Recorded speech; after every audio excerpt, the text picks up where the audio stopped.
I remember there was a very young woman who came through our program, our screening program, which is one of the things we do. We provide breast and cervical cancer screening as well as prostate and colorectal for people who have no insurance. So I remember there was this young woman in her 30s who had a mass in her breast. And her mother had pushed her, get it checked out, get it checked out, get it checked out. By the time she came to see us, she had this gigantic mass in her breast that was basically coming out of the breast. And you can see the changes. And I remember when I saw her, I said to her, you know, why did you wait so long? And she said, I was afraid. So I said, well, we can still take care of you. And we did. We gave her probably very good care, the best care at that time when there weren't some of the great agents that we have now to treat breast cancer. And she survived a number of years, but unfortunately her breast cancer went to her brain. And I remember when I went to see her, and it was one of the first patients that I had to tell that we could no longer, we recommended hospice for her. Because there was no other treatments that were good and available for her that wouldn't cause more harm than good.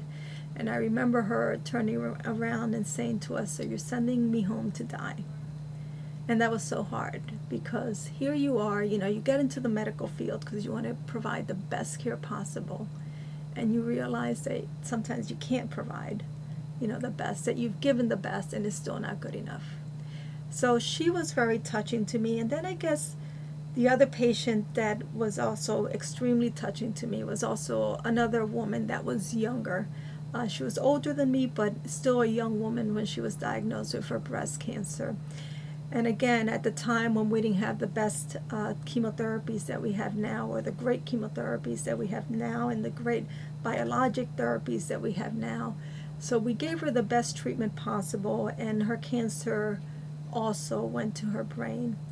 And when she was diagnosed with the cancer in her brain, it was over a weekend. And I didn't realize anything had happened until Monday when I came back to work and they told me that she was in the emergency room. And by the time we got to see her, she actually was in intensive care unit.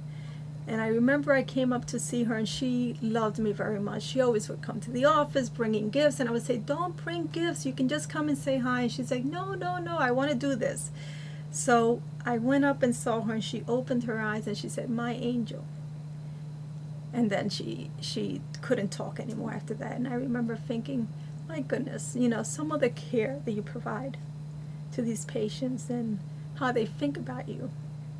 And you don't realize how much they touch you. Take a look right there.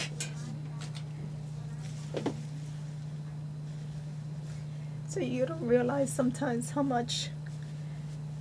important you are to these patients. And her daughter came to me afterwards and she said, my mom left this for you, and she gave me this pretty little thing her mom had left behind, and she said, you know, you were always my mom's angel. So I guess there's been, you know, quite a number of patients that have touched us quite a bit. There always are. There's always those patients that, you know, touch your life and you remember them for a long, long, long time.